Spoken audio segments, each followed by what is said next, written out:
Hello, hello. This is the My Artifact episode number 1889. आजची तारीख आहे 20 एप्रिल 2020.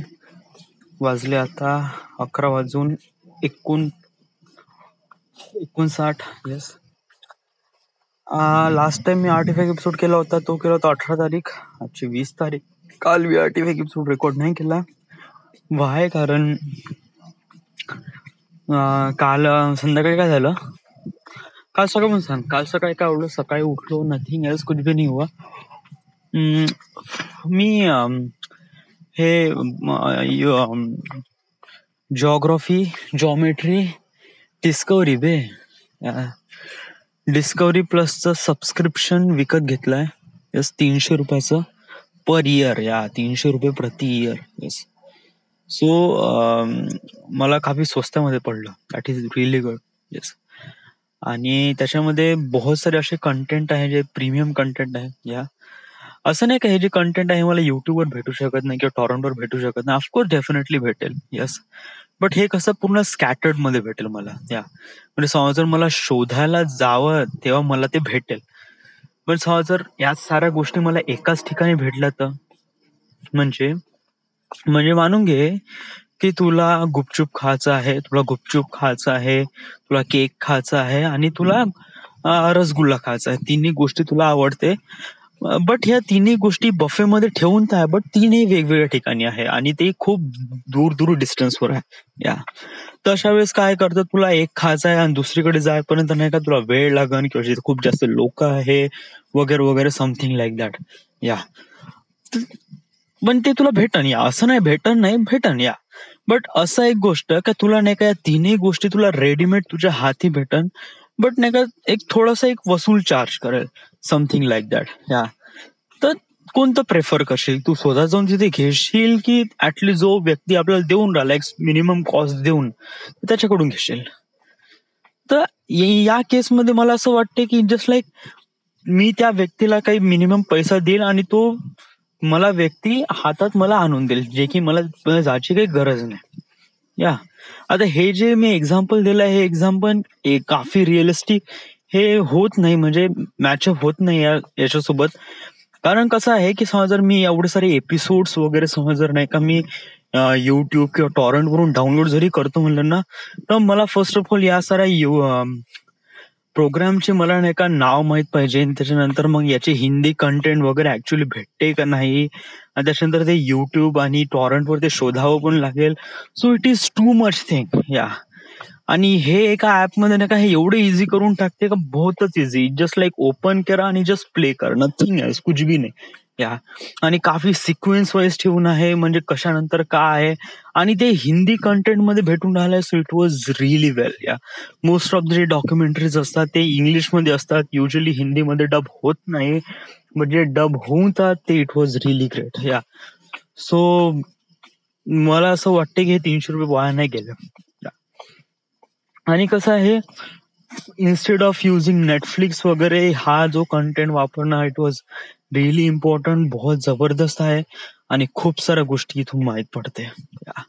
सो मला असं वाटते की आपण याचा जो सबस्क्रिप्शन प्लॅन मारला आहे it was very well. Yes, मी याचा फायदा पण घेतला आहे. येस, जेव्हापासून मी प्लॅन मारला आहे तेव्हापासून मी चायनाबद्दल, पहिले कोरोना व्हायरस बद्दल डॉक्युमेंटरीज बघितली. मग त्याच्यानंतर हाऊ चायना वर्स बद्दल एक कम्प्लीट शो आहे, त्याचे 2 सीझन आहे, प्रति सीझन 3 एपिसोड आहे.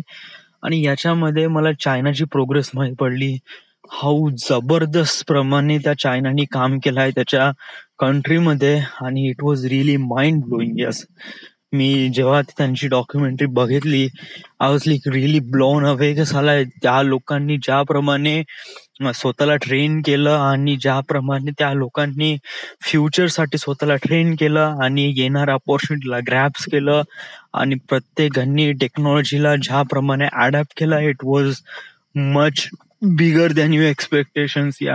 त्यांची जे व्हॅल्यू आहे, त्यांचे जे अंक आहे, त्यांचे जे काही नंबर्स आहे ते मिलियन, बिलियन किंवा ट्रिलियन मध्ये जाते. कोणत्याही गोष्टीमध्ये घ्या, पॉप्युलेशन मध्ये घ्या, नंबर्स मध्ये घ्या, एक्सपिरियन्स मध्ये घ्या, किंवा टेक्नॉलॉजी मध्ये घ्या, किंवा एक्सपोर्ट मध्ये किंवा कोणत्याही गोष्टीमध्ये everything is every much is bigger than everyone. So मी जेव्हापासून ते चायनाची डॉक्युमेंटरी बघितल्या इट वॉज लाईक फॅन हो गया मैं. येस, म्हणजे मला पण माहित पडलं ना चायनाबद्दल काय काय, हे कशाबद्दल बघितलं I don't know Y, but just like मला चायनाबद्दल थोडंसं माहित करून घ्यायचं होतं की चायना हाऊ म्हणजे कशाप्रमाणे आहे चायना वगैरे. आणि मग त्यांनी डॉक्युमेंटरी बघितली, I was really blown by this. Yes, त्याच्यानंतर मग काल मग संध्याकाळी मग मी ते एक अजीबशी सिरियल पाहिली. येस, ऍक्च्युली ते एक प्रकारे नाही का MTV रोडीज टाईप राहते, ते नेटफ्लिक्सवर आहे. Too hot to handle. याच्यामध्ये नाही का खूप साऱ्या नेकेड मुली नाही, लाईक असा एक शो आहे ज्याच्यामध्ये नाही का खूप साऱ्या नेकेड मुली आणि नेकेड मुलं आहे. यस, त्या लोकांना एका घरी राहायचं आहे, बट त्यांना किस करता येत नाही, त्यांना एकमेकांना टच करता येत नाही. इवन समजा जर ते असं काही करत आहे तर त्यांच्या प्राइज मनी मध्ये पैसे कटेल. सो तेच एक प्रकारे कॉम्पिटिशन आहे. पाहण्यामध्ये जबरदस्त मजा येते आणि काफी सेक्सी आहे. यस, मी याच्यासाठी बघितलं होतं बिकॉज ऑफ दॅट मी खूप दिवस झाले होते मी मास्टरबेशन केलं नव्हतं, आणि त्यानंतर मला असं डेफिनेटली वाटलं का आपण काही ना काहीतरी करावं बा. सो मी ते बघितले एपिसोड्स आणि I feel really warm inside me. Yes, but एक गोष्ट त्यांनी रिअलाइज करून दिली की just like doing sex is a really normal thing, but त्या गोष्टीला स्वतःमध्ये होल्ड करून ठेवणं किंवा ती आग आहे ती स्वतःमध्ये तिथपर्यंत नेणं हे खूप मोठी गोष्ट आहे.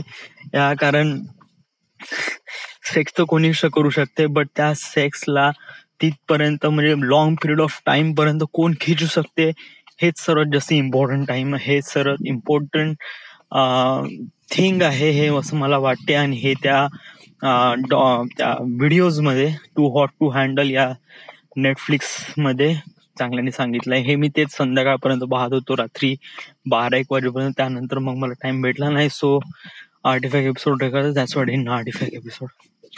So this is the end, this is all this thing happen काल. सो या, दिस इज इट. काल मी वर्धेलाच होतो, नथिंग एल्स, कुछ भी नहीं हुआ. थँक्यू.